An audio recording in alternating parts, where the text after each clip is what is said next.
Olá pessoal, tudo bem? Aqui é o professor Luciano Santana e este é o podcast do RH, sempre trazendo conteúdos relevantes e acompanhados por convidados especiais com histórias, vivências e experiências nas áreas de gestão de pessoas e recursos humanos.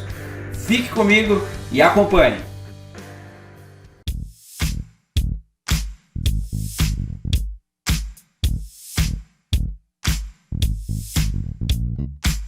No episódio de hoje, vamos tratar sobre um assunto muito importante para a área de recursos humanos: por que as atividades de mapeamento, formalização de cargos e processos são importantes para os recursos humanos. E para falar sobre esse assunto aqui comigo, eu conto com a presença da Mariane Silva. Tudo bem, Mariane? Seja bem-vinda ao nosso podcast.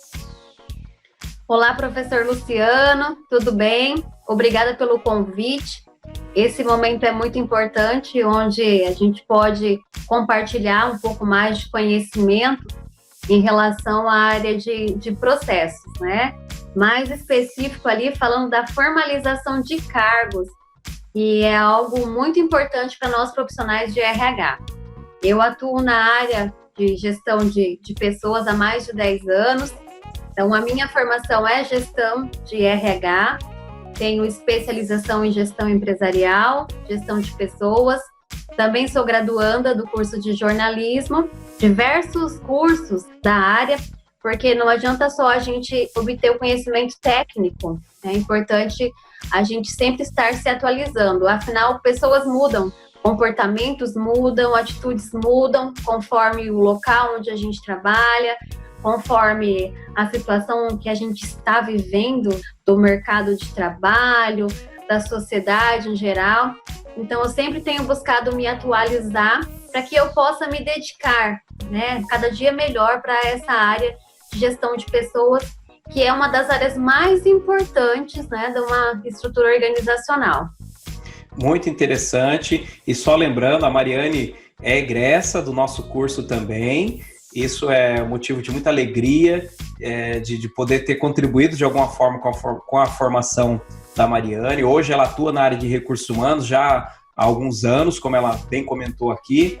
E quando você trouxe aqui, Mariane, sobre a importância de processos, de mapeamento de processos e de cargos, e nós temos assim uma constante mudança nos processos, né? Mudou tecnologia, muda processo, mudou, sei lá, o gestor muda processo. Então, processos é algo até muito sensível no ambiente das empresas e que, por sua vez, reflete nas atividades dos cargos, nas tarefas e assim por diante. Então, qual que é o papel do RH neste processo de mapeamento de cargos e de processos nos ambientes das empresas?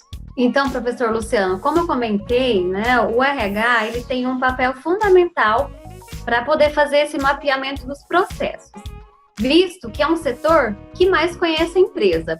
Se você que é profissional de RH ainda não conhece de fato toda a sua empresa, né? Quando eu digo toda a sua empresa, não é só a respeito dos produtos e serviços que ela oferece, mas também a respeito dos valores, qual é a sua cultura, quais são as suas competências, né? Então, é importante ter todo esse conhecimento, né? Então, o papel do RH inicialmente é conhecer a estrutura. Então, quando o setor de RH está bem alinhado com os objetivos e competências organizacionais, ele consegue ser mais estratégico. E aí, a gente, colocando um pouco mais pontualmente em relação aos processos de RH, a gente consegue ser mais estratégico, por exemplo, na busca de profissionais, bem como no processo de retenção dos mesmos, sendo um conhecedor a fundo do negócio. Então, se, por exemplo, na empresa onde eu trabalho, eu quero buscar especialistas, eu preciso saber qual é o tipo de especialista que essa organização busca.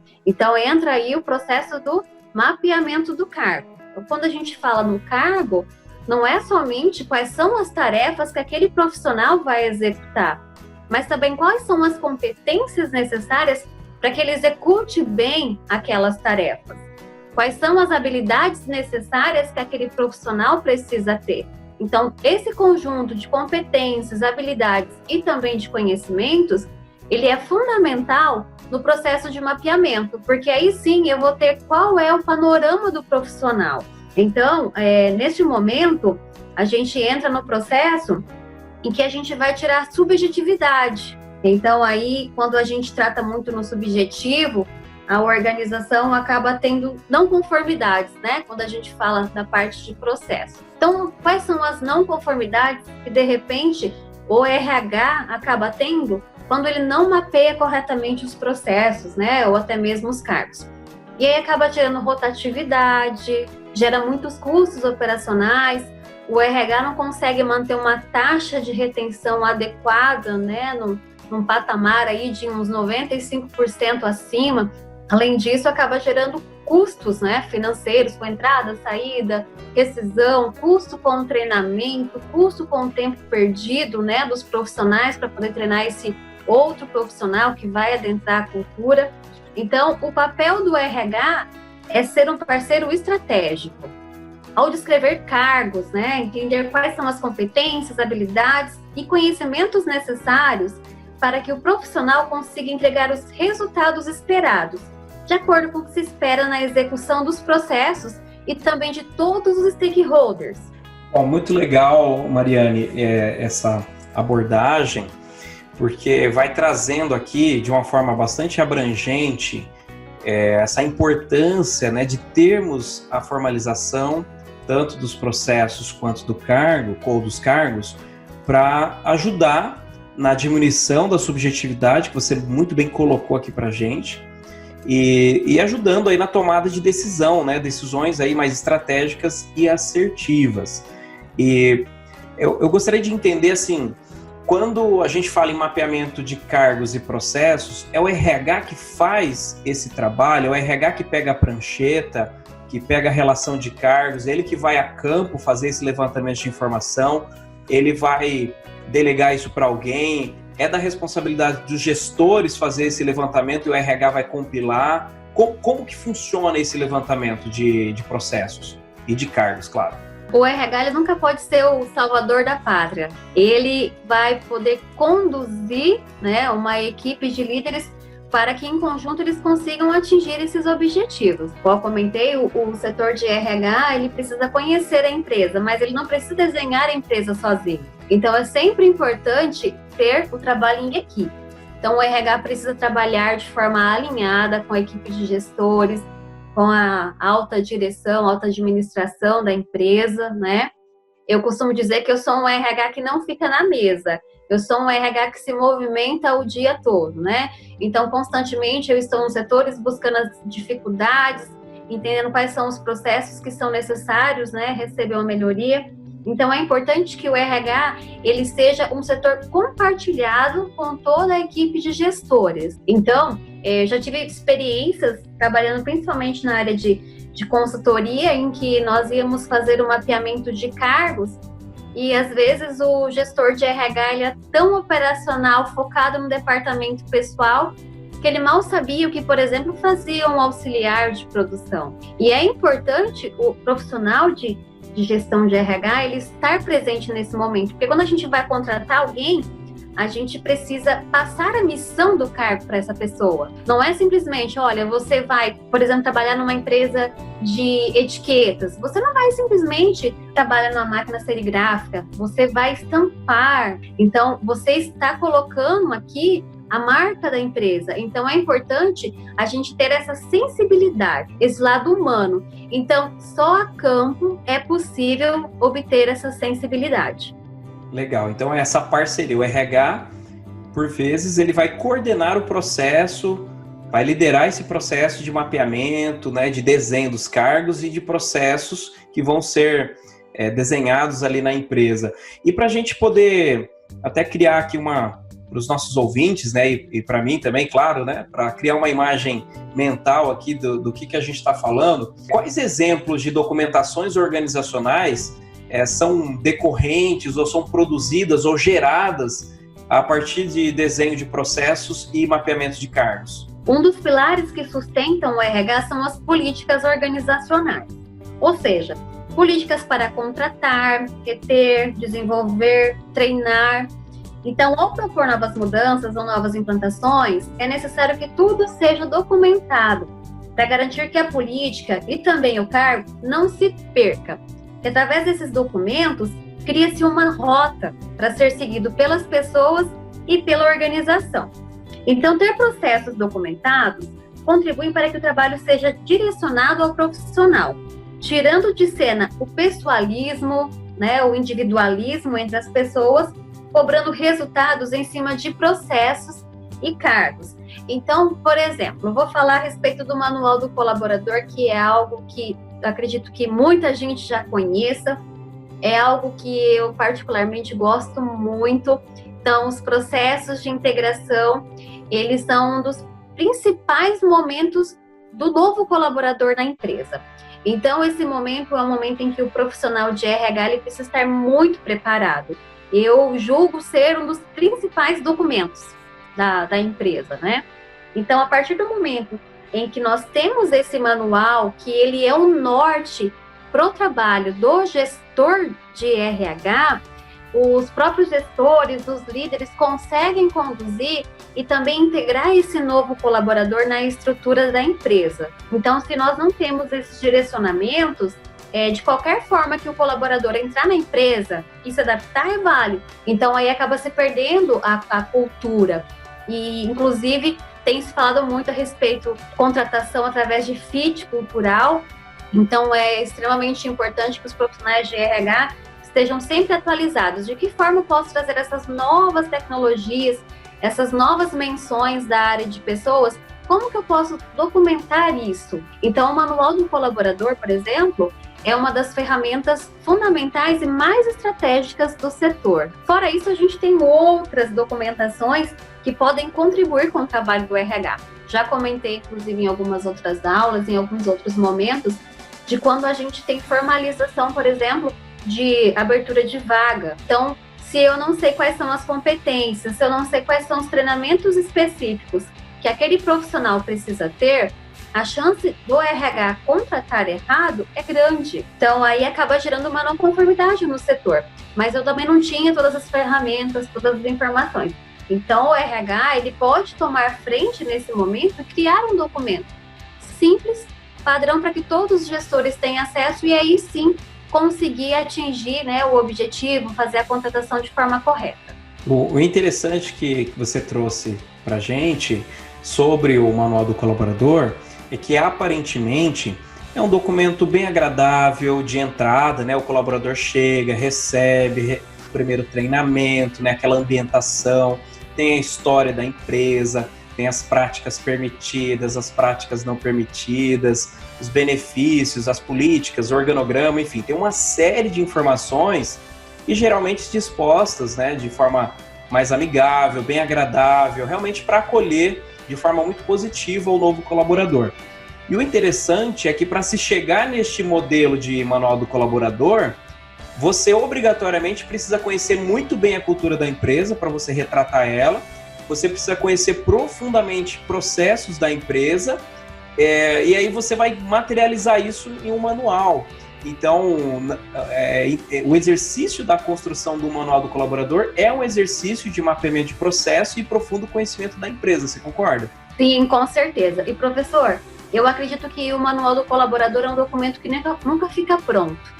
Até porque o objetivo do RH é sempre estar buscando também melhorias para retenção, desenvolvimento dos profissionais que ali trabalham. Então, se eu entro numa empresa com 15 dias, já quero fazer o manual do colaborador, acaba sendo uma ação equívoca, né? Porque eu não tenho todo o conhecimento, eu não estive ali, não consegui vivenciar todos os momentos e eu não consegui perceber quais são os valores que norteiam todas as decisões organizacionais. Então, o manual do colaborador leva-se tempo. Eu já trabalhei em alguns momentos em que o manual demorou aproximadamente 8 meses para ser construído. Eu falei assim, nossa, Mariane, quanto tempo? Mas é verdade. Então, a gente vai melhorando, ajusta uma coisa, ajusta outra. Não, isso aqui talvez não faça parte. O manual, ele é um documento, mas ele não precisa ser um documento totalmente burocrático. Então, é importante que lá conste as informações sobre benefícios, jornadas, mas é importante que a gente consiga traduzir a cultura através de pequenas ações. Então, não é em 1 dia, 3 dias de experiência vivencial numa empresa que a gente consegue fazer esse mapeamento. É necessário que o profissional ele tenha bastante consciência de que é importante vivenciar cada momento, cada experiência, para aí sim, né, falar assim, agora sim eu entendi como funciona a cultura da empresa. Baseado no que você falou, temos o manual do colaborador. Eu acho que uma outra documentação interessante para a gente trazer aqui é o caderno de descrição de cargos, né, que vai subsidiar tomada de decisão para recrutamento, seleção, treinamento, avaliação, uma série de atividades. E também, e a professora é expert nisso, a questão dos fluxos de trabalho, né, dos processos e fluxos de trabalho, porque muitas vezes você tem um procedimento ou um fluxo mesmo, né, de atividades a serem desenvolvidas, que aquilo não é claro para as pessoas. Igual você falou, às vezes é um formulário simples de solicitação de vaga que não é claro para o gestor, não é claro para quem faz o uso e acaba cometendo erros ou equívocos. E baseado neste mapeamento, nessa documentação organizacional, né, de fluxos e processos, o RH também tem a oportunidade de montar um programa de treinamento para deixar alinhado ou todos ali naquela empresa orientados sobre como e o que fazer e como fazer. Exato. E, professor, pode ser que às vezes fala assim, nossa, mas será que as pessoas não sabem fazer o mínimo? Realmente não sabem. Ninguém tem bola de cristal para adivinhar tudo. Primeiro momento, a gente precisa entender que as pessoas precisam ser treinadas, mas elas precisam ser treinadas com base no que se espera delas. Então, já me deparei com situações, me deparo diariamente, como, por exemplo, vou falar do RH mesmo, em específico. Mariane, você precisa contratar um especialista em segurança do trabalho, mas eu também não tenho esse conhecimento de como funciona o fluxo de trabalho. Eu vou colocar esse colaborador, esse profissional dentro da estrutura da empresa e o setor está desprovido de informação, os processos ainda não foram construídos. Então, na hora que eu for buscar esse profissional, eu também já preciso captar a informação. Será que ele tem o conhecimento suficiente para poder criar esses novos processos da empresa? Então, às vezes, a gente cria uma expectativa de que a pessoa vai dar bons resultados na empresa, mas a gente não fornece os recursos básicos de como são os processos, né? De que forma eles devem ser desenhados, de que forma eles devem ser conduzidos. E aí a pessoa vem com a experiência dela, coloca ali, de repente, segmentos que são diferentes, que não se adaptam, né, ao ambiente organizacional em questão, e a pessoa é desligada. Então, é importante, sempre que for criar um novo departamento, até mesmo os próprios departamentos, terem seus fluxos operacionais descritos. Assim evita, né, das transições, entrada e saída de colaboradores, os processos vão se perdendo, mas aí quando a gente tem um fluxo operacional, pessoas vão entrar, vão sair e os processos vão acontecer. Pode ser que vai mudar um pouco, porque nem todo mundo é igual. Então, às vezes a pessoa tem um pouco mais de conhecimento, um pouco menos. De repente a pessoa é mais ágil, o outro é menos ágil, mas aí a gente está tratando um pouquinho de habilidade. Mas o como executar, ele vai se manter através desse desenho específico dos fluxos operacionais. E tem uma questão importante aí que é a continuidade dos trabalhos, né? E a atividade não ficar, ou o conhecimento não ficar refém apenas de uma pessoa. No caso, né? Talvez uma pessoa domine aquele trabalho e a empresa fica refém daquele colaborador. Se ele sai, pega férias, se aposenta, não está formalizado, não está descrito em nenhum lugar, o próximo que entrar fica em dificuldade, né? E o RH não consegue também ter ali com profundidade os detalhes daquela tarefa. Já dizia o ditado, professora Mariane, que o óbvio precisa ser dito sempre e muitas vezes. É como se fosse assim, professor, um exemplo bem simples, né? Imagina que uma empresa que seja pequeno, forte, e que existe só uma pessoa no departamento financeiro, e ela é responsável por gerar os boletos, as atividades são mais operacionais, não tem, né, tanto aquelas transações bancárias, então acaba acontecendo um pouco mais de forma operacional. E aí essa pessoa, né, sofre um acidente, fica doente, pega um atestado e os clientes deixam de pagar, porque simplesmente ninguém mais sabe como gerar um boleto. Se tivesse os processos descritos, os manuais administrativos, com certeza a empresa ia receber, né? Então, às vezes, é uma coisa tão simples, né? Fala assim, mas poxa vida, será que a empresa não tem isso? Existem empresas que não têm. É só uma pessoa que sabe fazer e a empresa vai deixar de receber nesse momento. E aquela, eu vou falar mais uma vez, né? Às vezes parece até redundante, ter que ficar repetindo a mesma informação ou mapeando até atividades mais simples, mas é aquela questão, o óbvio é óbvio para o olhar preparado. Para quem desconhece aquela atividade ou aquela informação, realmente não vai ter como, assim como você já trouxe, ter bola de cristal para adivinhar o que se espera, né? Então, precisa sim, tem que formalizar, tem que ser comunicado, tem que ser transmitido. As pessoas merecem, né, esse respeito por parte da empresa, essa organização de transmitir tudo aquilo que se espera que ela faça. E aí, para a gente dar continuidade aqui, ó, no primeiro momento a gente conversou um pouquinho ali sobre o papel do RH nesse grande trabalho, né, de mapeamento de processos e cargos. A gente falou um pouco sobre as documentações que são geradas e como que o RH também pode se apropriar. E agora, Mariane, eu gostaria que você comentasse com a gente o que eu devo levar em consideração, que cuidados eu devo tomar na execução desses mapeamentos, né, dessas descrições de cargo, de processos. Eu, enquanto RH, o que eu devo cuidar para ter sucesso nesse trabalho? Então, professor Luciano, quando se trata em mapear, vem em mente levantar, diagnosticar, conhecer, entender. Então, nesse momento, cria-se muitas especulações no ambiente organizacional. Começam a aflorar medo, ansiedade, insegurança. E o objetivo de se mapear cargos e processos é justamente para garantir segurança e organização. E é isso que é importante mostrar para as pessoas. Insegurança no trabalho é algo preocupante. Isso faz com que o nível de comprometimento do profissional caia gradativamente. Talvez a sensação é de não confiam em mim. O papel do RH nesse momento é conscientizar, demonstrar, assegurar que esse processo é necessário para fortalecimento da nossa estrutura e que todos os profissionais são fundamentais para tal construção. O RH, nesse momento, entra como recurso humano de fato, trazer os profissionais para os níveis mais racionais, seres mais adultos e também maduros. Então, eu vejo que, antes de tudo, o RH ele precisa ser humano, entender que as pessoas, elas são conduzidas através das emoções, sentimentos que elas sentem, e às vezes a gente vai fazer o mapeamento do processo, o mapeamento do cargo, num dia em que o profissional não está muito bem. Então é importante a gente ter essa sensibilidade, entender que o ocupante daquele cargo é uma pessoa. Então, demonstrar que o RH está fazendo aquela coleta não é porque ele vai ser desligado. E acontece muito, tá? Então, às vezes, eu estou num momento de atualização de cargos e aquela pessoa está para sair de férias. Fala assim, Mariane, você está atualizando o meu cargo, por quê?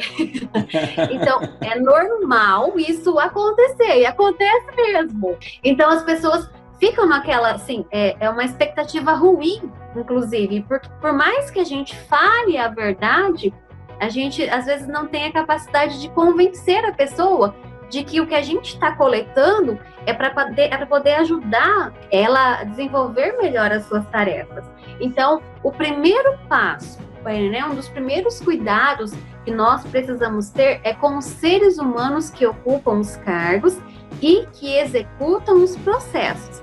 Principalmente nesses momentos em que nós estamos vivendo, pandemia, crise, muita tecnologia, as pessoas elas ficam preocupadas. Nossa, agora existem ferramentas automatizadas para poder otimizar esse processo e vai gerar uma ociosidade. Será que eu vou ser desligada? Ou será que vão me mudar de setor? Então, nesse momento, transparência, clareza, né, se doar de fato, né, para construção disso, mas sem esquecer que por trás existem pessoas. Eu acho que esse é o principal motivo do gestor de RH, né, é sermos seres humanos e entender que profissionais também são humanos. Talvez parte dessa reação das pessoas seria uma questão cultural também, onde a empresa historicamente não se dedica em acompanhar e atualizar cargos, só olha para isso em momentos de crise, só olha para isso em momentos de dificuldade, e aí o colaborador já tem aquela percepção de que, vixe, já estão fazendo mapeamento, é porque vão enxugar, e vai criando essa percepção. Seria isso, uma questão cultural das empresas nessa gestão de processos? Sim, professor, é uma gestão, né, uma questão cultural, e às vezes não só questão cultural, às vezes os próprios gestores acabam criando isso nos colaboradores, né? Nem todo mundo tem o prazer de ter um bom gestor, de ter um parceiro, de ter ali uma força, alguém que seja transparente. Então, eu já me deparei com alguns feedbacks em que os próprios colaboradores falaram assim, o gestor falou que eu preciso passar tudo, porque se um dia eu sair da empresa, alguém precisa saber fazer da mesma forma que eu faço. Então, imagina só, qual é aquela sensação. Então, eu vejo que são inúmeros fatores. A cultura organizacional, ela é a principal, principalmente se a gente trabalha num ambiente em que a cultura ela é baseada na segurança, que o inverso disso gera insegurança. Então, eu preciso ter essas informações, porque vai que de repente essa pessoa vai sair e vai levar essa informação para um concorrente, né? Então, a cultura ela é, fundamental para poder estabelecer esses tipos de situação. Mas aí a gente tem inúmeros fatores, como eu já comentei, do gestor, às vezes o perfil da própria pessoa é assim, então é importante que seja feita uma análise, entender todos os fatores que vão influenciar, direto e indiretamente, no processo de mapeamento de cargos, mapeamento de processos. Você trouxe um ponto muito importante, né, que é essa humanização nesse trabalho, de considerar o fator humano, respeitar, porque até mesmo a forma como você comunica, que você convida a pessoa para fazer a descrição ou para fazer o relato, né, das atividades, isso impacta em como ela vai aceitar ou não em contribuir com esse trabalho. Então, tem empresa que talvez o gestor, e sobretudo o gestor, né, a figura do gestor, a forma como ele comunica, como ele vai transmitir, como ele vai sensibilizar a equipe, vai gerar um reflexo positivo ou negativo nessa atividade, né? E olha, a diretoria mandou. Então, acredito que não é por aí, né? Acho que tem que trazer ali por que está sendo feito, o que vai ser, como que essas informações serão utilizadas, que vai decorrer treinamento, vai decorrer orientação, realmente uma análise da estrutura da empresa. Acho que a transparência, né, e o respeito nas informações são essenciais para que as pessoas não fiquem tão inseguras, né, no momento de descrever processos e cargos, até porque senão o colaborador também pode omitir muita informação. Sim. Vou até trazer aqui um contexto que eu acho que é importante. Nem sempre nós estamos bem todos os dias. Então, um dos cuidados que nós, como profissionais de RH, a gente tem que tomar muito cuidado em relação a como a gente está no dia para poder coletar essas informações. Porque às vezes a gente, de repente, não está num dia bom e aí eu falo assim, olha, eu vim aqui coletar isso daqui, tá? Mas essa empresa, ela sempre foi assim e não vai mudar, você vai falar como acontece, né? Então, vai criar aquele ciclo de vitimização, aquela murmuração. A pessoa não vai doar todas as informações em relação ao cargo, em relação ao processo. Então, houve um momento emocional. Então, é importante que o gestor, no momento da coleta, ele seja bem racional, né? Não tenha esse envolvimento, porque é normal a gente se envolver emocionalmente nos processos da empresa. Até porque se a gente não se envolve emocionalmente, a gente não faz com prazer as nossas atividades. Então é importante a gente ter esse senso também, essa maturidade. Agora é o momento correto, eu estou pronta para fazer a coleta, eu estou pronta para me deparar com situações em que possam haver conflitos. Será que a minha postura não vai prejudicar essa coleta de informações? Então, professor, são muitos fatores que nós precisamos analisar, né? Igual, por exemplo, nós estamos passando por uma crise nessa pandemia. Então, a gente precisa tomar muito cuidado, de repente, de coletar uma descrição de cargo, um novo processo, porque na cabeça da pessoa vai vir que ela vai ser desligada. É entender o momento adequado para cada passo que o RH vai dar dentro da organização. Perfeito. E aí, é claro, vai tomando as decisões com relação à forma de coleta, né? Então, se eu vou fazer uma observação em loco, eu preciso da colaboração, da concordância e ter ali todos conscientes de que eu estarei acompanhando o colaborador durante um período lá no local de trabalho dele. Senão você passa a ser um invasor do espaço dele, né? Isso agride o colaborador. Se você vai fazer um questionário, então trazer, conscientizar, comunicar a todo mundo o que é esse questionário, para que ele serve, como é que ele deve ser preenchido. Se você vai fazer entrevista, também, né, trazer, informar, orientar o pessoal, qual que é o objetivo dessa entrevista. Porque imagina a cena, Mariane, a pessoa nunca é chamada pelo RH e de repente chega lá e fala, o RH tá te chamando. O que vai passar na cabeça do colaborador, já vai, né? passando mal, preocupados. Pois é. Então é importante. Ainda mais cuidar. se for uma sexta-feira, 5h30 da tarde, professor. Nossa aí é um pouco senhora. mais complicado. Então, não precisa nem ser na sexta, pode ser qualquer dia, né? Qualquer dia. Então é bem delicado, tem que tomar os cuidados, tem que se colocar no lugar da pessoa que vai passar, né? Pela situação, porque o objetivo é agregar valor para a empresa. E agregamos esse valor para a empresa por meio das informações que serão descritas. Então, precisa de um cuidado aí e deixar claro, né, a intenção, o objetivo, né, como que vai funcionar. Bom, chegamos ao final aqui do nosso podcast, aqui do curso de RH. Mariane, eu abro espaço aqui para você deixar um hashtag Fica a Dica para os nossos ouvintes, considerando aqui a pauta que nós abordamos. Que orientações e dicas você pode deixar para o pessoal que está aqui nos ouvindo? Professora, eu acredito que tudo que a gente conversou agora se resume em uma palavra: percepção. Tá?